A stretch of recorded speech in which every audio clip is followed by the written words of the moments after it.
नमस्कार, मैं हूं आपके साथ सुहेल खान। हमारे खास कार्यक्रम समझेंगे तो सवरेंगे में आपका स्वागत है।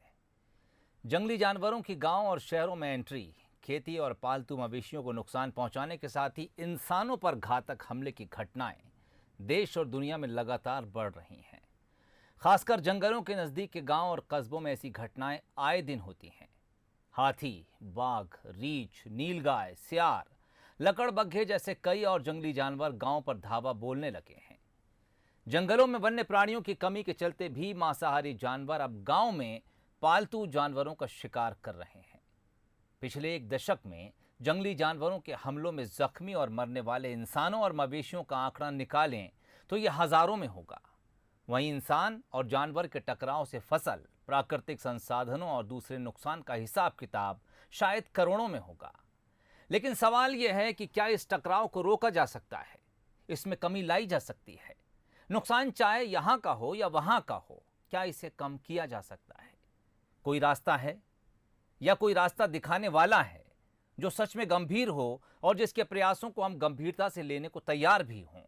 या फिर इंसान और जंगली जानवरों के बीच लड़ाई यूं ही जारी रहेगी? क्या हम एक दूसरे को खत्म करके ही दम लेंगे? कुछ ऐसे ही सवाल और सवालों के जवाब तलाशेंगे कुछ एक्सपर्ट्स के साथ।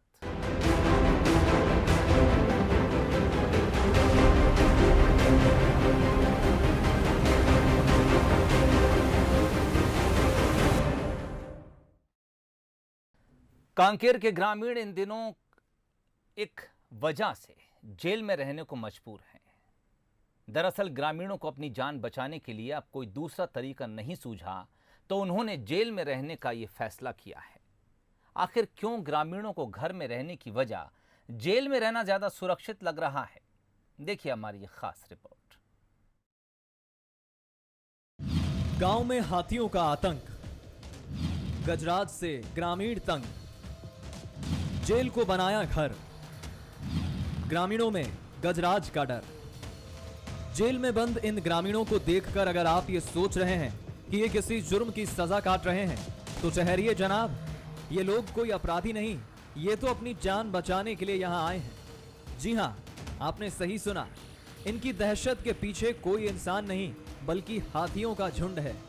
और हाथियों के डर से इन ग्रामीणों ने जेल को ही अपना अस्थायी घर बना लिया है। कांकेर के पिचकेट्टा गांव में इन दिनों हाथियों का एक झुंड डेरा जमाए हुए है। नतीजतन ग्रामीण डरे हुए हैं।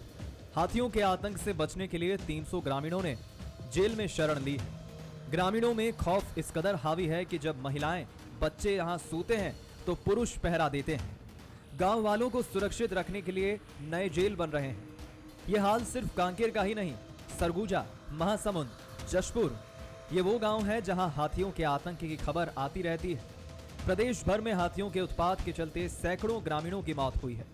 वैसे तो हाथी शांत स्वभाव का वन्य जीव है, लेकिन महुआ की खुशबू और खाने की तलाश में हाथियों का झुंड अक्सर ग्रामीण इलाकों में चला आता है। का बार यही हाथी कुदाई बाबू ओकर कारण ना घर दुआला तोड़ थे त हला डर होई से हम जात हन, छोटे बच्चा मला धर के जात हन। सब व्यवस्था है वहाँ। ओ अब्बड़ जन बाबू, 150 जन होही, ज्यादा होही। हां हां, तो वो तो फारिस घाट में ना होते गाड़ी में वही मन व्यवस्था करते हैं वहाँ। आप मन खाना कैसे करते हो? मतलब 4 बजे यहाँ घर में। अच्छा, ओकर बाद फिर सोए ले जाते हो? सोए ले जाते तो सब व्यवस्था है वहाँ? सब व्यवस्था, कोई परेशानी तो नहीं है? नहीं। और कौन बोले है वहाँ सोए बार? वो हाँ बोले है मन। प्रदेश में हाथियों का मुद्दा शुरू से ही बेहद संवेदनशील रहा है। सरकार ने हाथियों के आतंक से ग्रामीणों को बचाने और हाथियों के संरक्षण के लिए कई योजनाएं चलाई हैं। इन योजनाओं पर लाखों रुपए खर्च भी किए। फिर चाहे बात दशकों पुराने कॉरिडोर लेमरू वन क्षेत्र में अभ्यारण्य की स्थापना की हो या फिर बादल खोल अभ्यारण्य के साथ सरगुजा और सिमरसोत अभ्यारण्य की, लेकिन ये योजनाएं उतना प्रभाव नहीं छोड़ सकी जितनी उम्मीद की गई थी। अनुप्रतापपुर और उसके आसपास के क्षेत्र में एक हाथियों का बड़ा दल है जो आया हुआ है, विचरण कर रहा है। और इस दल में कम से कम 30 हाथी के आसपास बताए जा रहे हैं, कुछ बच्चे भी हैं उनके। और ये वहाँ के लोगों के लिए ख़तरनाक हो सकता है। और दल चूँकि बहुत बड़ा है इसलिए इन्हें खदेड़ा भी नहीं जा सकता। तो अभी वर्तमान में जो हमारा स्ट्रैटेजी है वो यही है कि कि उसके मूवमेंट को, कहाँ जा रहे हैं, कहाँ नहीं जा रहे, दल कहाँ रुक रहे हैं, उसको फॉलो करना है और लोगों को सुरक्षित स्थान पर पहुंचाना है। इसी के तारतम्य में अभी वर्तमान में वहाँ पे जो एक जेल भवन का जो निर्माण भी हो रहा है वो पक्का भवन है, इसलिए वहाँ पे लोगों को शिफ्ट भी किया गया है, क्योंकि कच्चे घर में हाथियों का डर जो है वो बना रहेगा। इसीलिए वहाँ पे जो पक्का निवास है, बड़ा स्थल है, वो जेल का है और वहाँ पे लोगों को शिफ्ट किया गया है। हाथियों की समस्या को सुलझाने की कई बार कोशिश हो चुकी है, लेकिन ये बहुत कारगर साबित नहीं हुई। महासमुंद जिले में कर्नाटक से प्रशिक्षित हाथी कुमकी को लाया गया था। योजना थी कि जंगली हाथियों को पकड़ा जाए, लेकिन ये योजना सफल नहीं हो पाई। बाद में प्रशिक्षित हाथी कुमकी को अंबिकापुर शिफ्ट कर दिया गया। सवाल ये है कि आखिर हाथियों के आतंक का हाल क्या है? Bureau report, Bansal news. तो ये रिपोर्ट और तस्वीरें यकीनन चौंकाती हैं। इंसान और जंगली जानवरों के बीच अब जो झड़प की खबरें हैं वो जान लेने तक पर आ चुकी हैं। इंसान जंगली जानवरों को मौत के घाट उतारने पर तैयार है और अब शायद इसकी प्रतिक्रिया में जंगली जानवर भी या तो मवेशियों पर हाथ साफ कर लेते हैं या फिर इंसानी ज़िंदगी को कुचलकर आगे बढ़ने की तरफ वो तेज़ी से आ रहे हैं। चर्चा करेंगे, कुछ सवालों के जवाब तलाशने की कोशिश करेंगे। जो मेहमान इस वक्त मेरे साथ हैं उनसे आपकी मुलाकात कराऊं। नितिन सिंघवी साहब मेरे साथ जुड़े हैं, वन्यजीव प्रेमी हैं। बहुत स्वागत है सिंघवी साहब आपका। सजल मधु साहब इस वक्त स्क्रीन पर नज़र आ रहे हैं। आप सामाजिक कार्यकर्ता हैं और आप आज हमारे लिए इसलिए भी महत्वपूर्ण मेहमान हैं चूँकि आप खुद एक कार्यक्रम चलाते हैं, उसका नाम है हाथी सबका साथी। इसके अलावा प्रकाश सिंह ठाकुर हमारे संवाददाता कांकेर से इस वक्त हमारे साथ जुड़े हुए हैं। आप तीनों का बहुत स्वागत है। शुरुआत प्रकाश आपसे करना चाहूँगा, क्या कुछ अपडेट इस वक्त उस गांव में है जहां की तस्वीरें हम अपने दर्शकों को दिखा रहे थे, और ये जो जेल में घर बनाया गया है, क्या कुछ कहना अधिकारियों को, कब तक इस तरह की व्यवस्था रहेगी? इस बीच ग्रामीणों का खाना पीना या फिर जो दूसरी सुविधाएं हैं, क्या प्रशासन की तरफ से जुटाई जाएंगी? जी सोहेल, बिल्कुल मैं बता दूं कि जिस प्रकार से भानु प्रतापपुर के जो पीछे कट्टा गांव है वहां पर जो नजारा सामने आया है, बिल्कुल चौंकाने वाला मामला है। क्योंकि जिस प्रकार से जो ग्रामीण है वो जेल में बंद है, इस जेल में बंद होने की वजह, सबसे बड़ी खास वजह ये है सोहेल कि इन दिनों भानु प्रतापपुर के इलाकों में लगभग 30 हाथियों का दल का कोहराम मचाए रखे हैं, जिसके चलते जो ग्रामीण है अपनी जान बचाने के लिए इस नवनिर्माण जेल में आसरा ढूंढे हैं, जिसको प्रशासन ने वहां सुरक्षित पहुंचाया है। हालांकि जो देखिए जिस प्रकार से जो घटना सामने आई है उसके बाद प्रशासन ने संज्ञान लिया है, उनको जान माल को बचाने के लिए उनको जो नवनिर्माण जेल है वहां पर रखा जा रहा है। तो ग्रामीणों का कहना है कि जैसे ही शाम के 4 बजते हैं वो अपने साथ भोजन पानी लेकर सब इकट्ठा होते हैं आसपास जेल के, फिर उनको जेल के अंदर रखा जाता है, जहां पर जो महिलाएं, बच्चे और बुजुर्ग हैं वो रात को सोते हैं और जो पुरुष है वो चौकीदारी करते हैं, ताकि जो हाथियों का जो दल है वो उसके आसपास ना आ सके। तो इस तरह से एक सावधानी बरती जा रही है सोहेल। लेकिन सबसे बड़ी समस्या ये है सोहेल कि आखिर इन हाथियों को कैसे वहां से निकाला जाए, कैसे लोगों को बचाया जाए, क्योंकि मानसून का सत्र आ चुका है, लोग खेती किसानी का समय आ चुका है। तो ऐसे में निश्चित है कि जो किसान है, जो वो आदिवासी ग्रामीण है, वो खेतों की ओर जाएंगे और कहीं अचानक हाथियों का दल आ गया तो वो अपनी प्राण कैसे बचाएंगे। जिला प्रशासन की ओर से ये कहा गया है कि जो हाथियों का दल है उनको खदेड़ने के लिए उनके पास कोई माकूल व्यवस्था नहीं है। इसके लिए उन्होंने जो ग्रामीण है उनको वन विभाग के साथ चेतावनी देकर जहां जहां दल जा रहे हैं वहां वहां उनकी निगरानी की जा रही है सोहेल। तो इसमें सबसे बड़ी बात ये देखने की आई है सोहेल कि लगातार जिस प्रकार से जो कांकेर इलाका है वहां पर भालू, तेंदुआ और जो सियार है इनके तो आमद बनी हुई थी, लेकिन जैसे ही जंगली हाथियों की आमद बनी है तो वन विभाग की परेशानियां बढ़ गई है, लोगों की परेशानियां बढ़ गई है। तो इसके पीछे अगर कारण के हम तलाश किया जाए तो निश्चित तौर पर ऐसे कई कारण है सोहेल कि लोगों ने जो जंगल है उनके जंगलों पर कब्जा किया, उनके जो आहार है उनको अपने आय का जरिया बनाए। तो निश्चित तौर से ये जो जंगली जानवर है वो शहर की ओर रुख करेंगे और कहीं न कहीं एक दूसरे के आमने सामने आएगा। बिल्कुल। अब ये होगा कि उस आमने सामने में कौन कितना सुरक्षित रह पाता है सोहेल।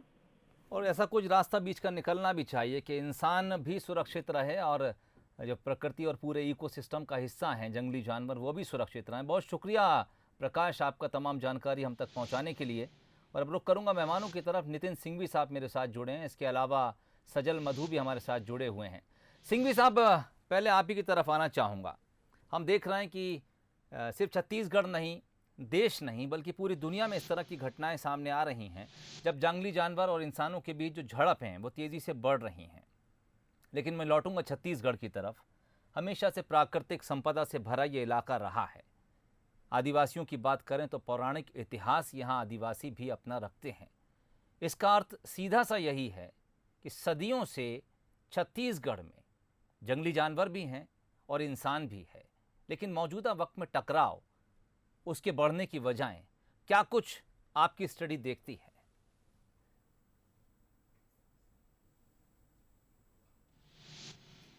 देखिएगा कि हम अनडाउटली हम बहुत साल से जानवरों के साथ में छत्तीसगढ़ में सफलतापूर्वक रह रहे हैं जी, पर हमारा एबनॉर्मल पॉपुलेशन ग्रोथ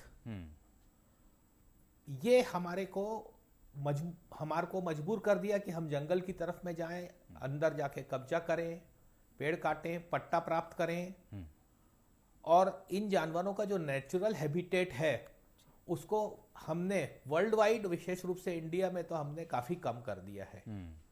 अभी हम हाथियों की समस्या पे बात कर रहे हैं, आपका मुख्य विषय हाथी है जी। हाथी की दो चीज आप बिल्कुल डेफिनेट मान के चलिए कि इनकी प्रायोरिटी जो मैट्रियार्च रहती है, जो जिसको कुल माता बोलते हैं, उसकी प्रायोरिटी जो है वो है अपने पूरे परिवार को जी खाने पीने की व्यवस्था करना, ठीक, और दूसरा है रिप्रोडक्शन में अपने बच्चों के बड़ा करना। ये दो इनकी प्रायोरिटी है। ठीक। खाने पीने के लिए ये नए क्षेत्र को ढूंढते रहते हैं, बहुत इंटेलिजेंट है। अभी जो 2-4 साल का बच्चा होगा वो हो सकता है 50 साल बाद भी अगर उस फैमिली का लीड करे तो वो जगह नहीं भूलेगा जहां उसकी कुल माता लेके गई थी। तो ये लोग हरदम नई जगह की सर्च में घूमते रहते हैं, एक जगह कहीं नहीं रुकते जी। अमूनन अब ये जैसे अभी यहाँ पर इस गांव में जो भानु प्रतापपुर के पास में जो ये गांव है, यहाँ पर इसके इलाके में पिछले साल भी वो पहुंचा था, फिर वो वापस लौट के आ गया था महासमुंद तरफ में, और इस सीजन में फिर पहुंच गया है। और पिछले साल और इस साल के जो इसका रेंज है उसमें 8-10 किलोमीटर का फर्क है। पिछले साल वो दूसरी तरफ में था, दूसरे डायरेक्शन में, इस साल दूसरे डायरेक्शन में था। नीचे जाने का भी प्रयत्न किया है इसने, पर वहां पर शायद जंगल कटा हुआ है तो ये आगे नहीं बढ़ पाए जी। तो इसमें हमारे पास सॉल्यूशन सिर्फ ये है कि हम वन विभाग की बात माने। वन विभाग जागरूक करके रख रहा है। अभी भी जिसको हम जेल बोल रहे हैं वो एक पक्का स्ट्रक्चर है, उस इलाके में कोई पक्का स्ट्रक्चर नहीं है। पंचायत आंगनबाड़ी कोई पक्की बिल्डिंग नहीं है जी। तो आप ये 10 दिन से वहां पर कर रहा है, पर इसमें मैं वन विभाग की तारीफ करूंगा कि एक भी कैजुअलिटी नहीं होने दी है जी। हमको उनसे दूर रहना पड़ेगा। हमने इनके क्षेत्र में कब्जा कर लिया है। अभी आपको मैं बताऊं कि जो जशपुर में डेथ हुई कल 2 जी, उसमें एक आदमी ने पट्टा प्राप्त कर रखा है जंगल के अंदर में, वहां फसल बो रखी है, उसको देखने के लिए गया है। तो मेरी नजर में तो ये सब जो है, जब हाथी है और हम उस इलाके में एंटर कर रहे हैं नोइंगली कि इस इलाके में हाथी घूम रहा है, इनवेरिएबली मेरे राय में वन विभाग जागरूक करता है ग्रामीणों को जी। उसके बाद भी हमारे यहाँ अधिकतम डेथ मेलाबाजी मतलब हाथी को देखने के लिए और ये मोबाइल से फोटो लेने के लिए पास जाकर के, इसके कारण हो रही है। तो बिल्कुल अच्छा निर्णय है प्रशासन का वहां पर कि एक पक्की बिल्डिंग में उनको वहां रख रहे हैं, क्योंकि अमूनन वो रात को ही ग्रामीणों के घरों में आते हैं और ग्रामीण वहां अन्न रखते हैं, महुआ रखते हैं, महुआ की शराब रखते हैं। तो आपकी बात से एक बात तो साफ होती है, वो ये कि दरअसल हम की खबरों में कहते जरूर हैं कि जंगली जानवर हैं, चाहे हाथी हैं चाहे वो टाइगर है, ये रिहायशी बस्तियों की तरफ रुख कर रहे हैं। लेकिन अगर इस तस्वीर का हम दूसरा रुख देखें, इस सिक्के का दूसरा पहलू देखें, तो हम भी तो उनकी कॉलोनीज़ के भीतर, जिसे जंगल कहते हैं, वहाँ पर बेधड़क घुसते चले जा रहे हैं और हम इल्ज़ाम फिर जानवरों पर लगाते हैं। सजल मधु साहब मेरे साथ जुड़े हुए हैं। सजल साहब, आदिवासी सदियों से शायद इन जंगली इलाकों के भीतर रहते आए हैं और यकीनन जो प्राकृतिक संपदाएं हैं, चाहे वो वनोपज हो चाहे ये जंगली जानवर हों, एक सामंजस्य बनाकर इनकी पीढ़ियों ने यहाँ पर अपना जीवन गुजारा है। आपको क्या लगता है मौजूदा वक्त में आदिवासियों की जीवन शैली में क्या कुछ इस तरह के बदलाव देखने को मिल रहे हैं छत्तीसगढ़ के भीतर कि अब उन पुरानी परंपराओं के साथ क्या वो नहीं चल पा रहे हैं? क्या उनका सामंजस्य अब जो प्राकृतिक संपदाएं उनका दोहन अपने खाने पीने से आगे जाकर कहीं व्यावसायिक हो गया है, या अब वो जानवरों के साथ अपने आप को अनकंफर्ट महसूस करते हैं? जैसा कि अभी नितिन सिंघवी साहब कह रहे थे कि जंगली जानवर दिखता है तो लोग तमाशा लगाना शुरू करते हैं, मोबाइल लेते हैं, फोटो खींचना चाहते हैं। आमने सामने होने की वजह से शायद क्लैश बढ़ रहे हैं। क्या कुछ छत्तीसगढ़ के भीतर आप देखते हैं? जी, मैं एक चीज तो बता दूं कि पूरे छत्तीसगढ़ में हाथियों का आंकड़ा बहुत ही है। अभी 2001 में पहली बार बहुत ही कम संख्या में हाथी देखा गया था। आज की स्थिति में पूरे छत्तीसगढ़ में लगभग 280 से ऊपर हाथी है और पूरे छत्तीसगढ़ में है। और सबसे बड़ी एक चीज देखा जा रहा है कि आज जो जंगल है, उद्योगपतियों के चलते जंगल बिल्कुल नष्ट हो जा रहे हैं और कहीं ना कहीं ये जंगली हाथियों को बहुत बड़ा नुकसान हो रहा है। जो पहले आदिवासी खुल के जंगल में जाते थे, आज वो खुल के नहीं जा पा रहे। सबसे पहली बात है कि आदिवासी भी वो जंगल में टिके हैं और उनका खान पान की जो चीजें है वो पूरे जंगलों से है। और सबसे बड़ी बात यहाँ देखा जा रहा है कि जो बड़े बड़े माइनिंग है, जो केंद्र सरकार हो या राज्य सरकार हो, कहीं ना कहीं उनको स्वीकृति दे रहे हैं और जंगलों को बुरी तरह जंगल नष्ट हो रहे हैं। इसी कारण कहीं ना कहीं जो जंगली हाथी है वो गांव की ओर आ रहे हैं और लोगों को मार भी रहे हैं और जो फसल की नुकसान है उसमें भी बढ़ोतरी हो रही है और जो हाथी की मृत्यु है वो भी हो रहे हैं। ठीक, सिंघवी साहब एक चीज और जानना चाहूंगा। छत्तीसगढ़ में कई प्रोजेक्ट आए, बड़ी सुर्खियां बटोरी और अभी भी चर्चाएं होती हैं। उनमें हम लेमरू की बात कर सकते हैं, जामवंत की बात कर सकते हैं, बादल खोल है, सेमर सोत है। ये तमाम अभ्यारण्य बनाए गए और ये दावे किए गए कि अब जंगली जानवरों को इनके भीतर रोका जाएगा और हर तरह से इनकी सुरक्षा की जाएगी। इन अभ्यारण्य या जो ये प्लानिंग है, इसके फॉर्मेट पर आप कोई बात करना चाहेंगे? आपको लगता है कि इस प्लानिंग में कोई कमी थी, या आपको लगता है कि नहीं प्लानिंग बहुत बेहतर थी लेकिन इसके इम्प्लीमेंटेशन में कहीं कमी आ गई? या फिर आपको लगता है कि नहीं, कहीं ना कहीं जो भीतर से किसी काम को करने की इच्छा शक्ति है, चाहे आप उसे राजनीतिक इच्छा शक्ति कह लीजिए, इशारों में हम सरकार की तरफ भी बात कर सकते हैं, चाहे जिसकी सत्ता रही हो, वो इच्छा शक्ति की कमी नजर आई। इंसान ने अपना विकास और अपनी खुशहाली के लिए सब कुछ देखा। जानवरों के लिए हम बातें करते नजर आए लेकिन दरअसल उनको हमने हमेशा सेकेंडरी तौर पर रखा है।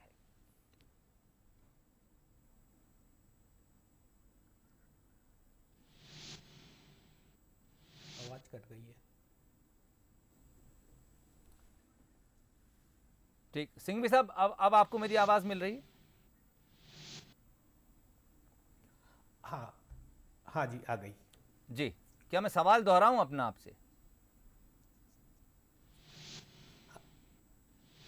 नहीं, सवाल पे देखिए, आपका सवाल ये है कि ये जो हम जामवंत और जो एलिफेंट रिजर्व का प्रोजेक्ट लेके आया है, एलिफेंट रिजर्व अभी नोटिफाई नहीं हुआ है, पर उनसे पहले एलिफेंट रिजर्व जो है समरसोत, बादलखोल, तमोर, पिंगला को मिला के जो बनने का चल रहा है जी, इसमें उसी इलाके के हाथी रहेंगे जो अभी भानु प्रताप में पुर में पहुंचे हैं, वो वापस वहां नहीं जाएंगे। ये हमारे यहाँ के नेटिव हैं, महासमुंद में कई सालों से रह रहे हैं और जो उस इलाके में हाथी पहुंचे हैं वो उड़ीसा के दूसरे रास्ते से आए हैं। तो ये चीज हमारे दिमाग से हमको निकाल देनी चाहिए कि हम उसको एलिफेंट रिजर्व बना देंगे तो बाकी जगह पे हमारी हाथी की समस्या नहीं रहेगी, जी। वो रहेगी जी। जामवन प्रोजेक्ट पे कोई विशेष काम नहीं किया गया है।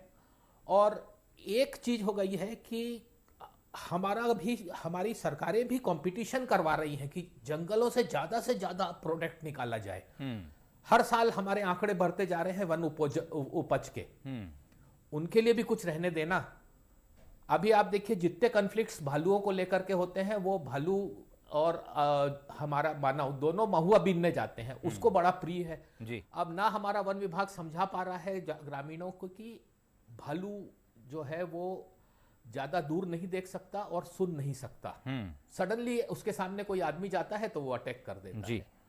हाथियों के साथ में सबसे ज्यादा जो इंपॉर्टेंट पूरा हमारे को रखना यह है कि हाथी किसी भी जानवर से, चाहे मानव हो चाहे दूसरा है, जब आप कितनी भी डॉक्यूमेंट्री देख लें जी, एक रेस्पेक्टेबल डिस्टेंस रखना चाहता है। बिल्कुल, आप उसके साथ में रेस्पेक्टेबल डिस्टेंस रखेंगे, आप बचे रहेंगे। आपके घर में वो आएगा, उसको अन्न की खुशी आती है, इतना इंटेलिजेंट है, उसको मालूम है कि बहुत न्यूट्रिशियस फूड है चावल और ये जो मानव अन्न खा रहा है जी, महुआ शराब उसको बड़ा मजा आता है। हाँ। तो ये वो तोड़ेगा, हम उसको कुछ नहीं कर सकते।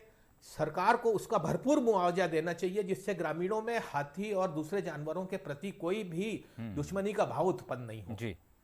फसल मुआवजा भी जो है तत्काल देना चाहिए, और मेरे हिसाब से तो फसल मुआवजा जो है उसको बढ़ा देना चाहिए, जिससे ग्रामीणों में कोई विरोध नहीं रहे जी। हम उसके साथ तभी रह सकते हैं। ये बायोडाइवर्सिटी का बहुत महत्वपूर्ण पार्ट है जी। Elephants, they are very good gardeners. ये जंगल पैदा करते हैं, एक एक दिन में 20-20 किलोमीटर चलते हैं जी। और इनसे मैच्योर होकर के बीज निकलता है, वो उगता है, इसलिए इनको बेस्ट गार्डनर बोला जाता है। तो हमको साथ में जिंदा रहना है, डिसिप्लिन में ही हम रहेंगे तो ही रह सकेंगे। बिल्कुल। हमारे जो प्रोजेक्ट्स हैं जी, जामवन प्रोजेक्ट हमारा कोई विशेष सफल नहीं हुआ। तामोर पिंगला के लिए हम लोग वेट कर रहे हैं, पर हाँ, मैं जैसे अभी मधु जी ने भी बोला, मैं भी बहुत ज्यादा विरोध कर रहा हूं। अरण्य क्षेत्र में एक भी खदान हमको नहीं देनी चाहिए। वो हमको बायोडाइवर्सिटी के साथ जिंदा रहना चाहिए। अभी हमारे माननीय सीएम साहब ने भी यही कहा है कि बायोडाइवर्सिटी के साथ हमको जिंदा रहना है, दोबारा स्टोर करने का है, तो बायोडाइवर्सिटी को डिस्टर्ब नहीं करें हम। दरअसल दिक्कत यही है कि हम लोग जिस बेतरतीब तरीके से जंगलों के भीतर घुस रहे हैं, शायद दिक्कत यहीं से शुरू हो रही है। मैं आपके पास लौटता हूँ। सजल मधु साहब, आपसे आखिरी सवाल, चूंकि समय अब कम है। जो कार्यक्रम, जो मिशन आप चला रहे हैं जिसका नाम हाथी सबका साथी है, हम थोड़ा जानना चाहेंगे क्या कुछ वो मिशन है, इसके जरिए क्या कुछ काम आप छत्तीसगढ़ के भीतर कर रहे हैं? जी, मैं आपको बता दूं कि 2001 में हाथी का जो प्रकोप देखा गया है जी, और आज की स्थिति में खाली रायगढ़ जिले के धर्मजयगढ़ में 2001 से आज तक 150 ग्रामीणों का हाथी से मृत्यु हुआ है और 47 हाथियों अलग अलग कारणों से मृत्यु हुआ है। तब मुझे लगा कि इस क्षेत्र में कुछ करना चाहिए। तो सबसे बड़ी समस्या तो इस क्षेत्र में देखा जाए, जो अभी एक खदान है, खदान है, तो प्रतापित क्षेत्र में खदान, इस खदानों से कहीं ना कहीं हाथियों को बहुत नुकसान हो रहा है।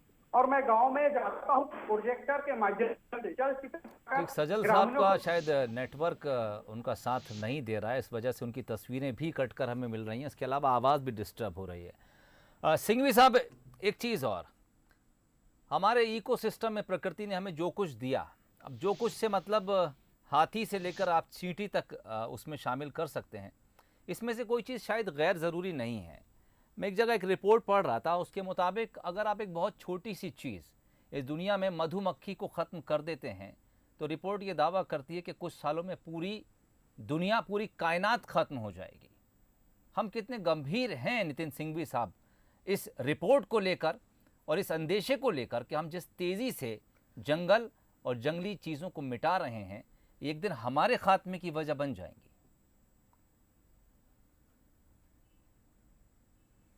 आपने बिल्कुल सही बोला, हमारी बायोडायवर्सिटी क्राइसिस की स्थिति में आ गई है जी। विश्व में पिछले 50 साल में हमने 68% जानवरों को मार दिया है, 90% बड़ी मछलियों को मार दिया है। जो आपने मधुमक्खी का इकोसिस्टम में बताया, अगर इकोसिस्टम की चेन में से एक भी पार्ट निकाल दिया जाएगा तो इकोसिस्टम कोलैप्स हो जाएगा। इसलिए हम बहुत बुरी स्थिति में हैं। बायोडायवर्सिटी बचाया जाना इस साल की हमारा 5 जून के का कंसेप्ट था जी। तो बायोडायवर्सिटी के लिए प्रिंसिपल यह है कि बायोडायवर्सिटी बिना मानव के जिंदा रह सकती है, पर मानव बिना बायोडायवर्सिटी के जिंदा नहीं रह सकता। बहुत खूब जी, ये बड़ी पक्की बात है। दूसरा कि किसी भी जानवर, और हमारे उसमें डार्विन के समय से ये बात बड़ी स्थापित है जी, डीएनए के हमारे साइंस है जी, कुछ प्रतिशत का फर्क है, कोई काइंड का फर्क नहीं है। जी जी जी, चाहे वो एक छोटा सा इंसेक्ट भी होगा, वो भी वही सिस्टम है, ऑक्सीजन ले रहा है, खाना खा रहा है, पचा रहा है, बिल्कुल, और रिप्रोडक्शन कर रहा है। जी हाँ जी। हमको ये मानना पड़ेगा कि हम भी प्रकृति के एक बनाए हुए जानवर ही हैं, इसलिए हमको बायोडायवर्सिटी का साथ रहना पड़ेगा। और मैं आपको जो सिद्धांत बताया हूं कि biodiversity can live without you but you can not. बड़ी महत्वपूर्ण बात आपने की और मैं इसी के साथ चर्चा को ख़त्म करना चाहूँगा। नितिन सिंघवी साहब आपका, सजल मधु साहब आपका बहुत शुक्रिया हमसे इस चर्चा में जुड़ने के लिए और अपने तमाम महत्वपूर्ण सुझावों को और व्यूज़ को तमाम दर्शकों के साथ साझा करने के लिए। छत्तीसगढ़ में एक बार फिर हाथियों ने उत्पात मचाया है। रिहायशी इलाकों में घुसे हैं, लोगों को अपने घरों को छोड़कर जेल के भीतर शरण लेनी पड़ी है। छत्तीसगढ़ के लिए हालांकि ये कोई नई बात नहीं है, लेकिन जिस तेज़ी के साथ इंसान और जंगली जानवरों के बीच क्लैश या झड़पें बढ़ रही हैं, वो हमें एक गंभीर आने वाले समय के लिए इशारा कर रही हैं। आज नहीं चेते तो शायद कल हम सब कुछ खो बैठेंगे। कार्यक्रम में फिलहाल इतना ही, इजाज़त दीजिए, नमस्कार।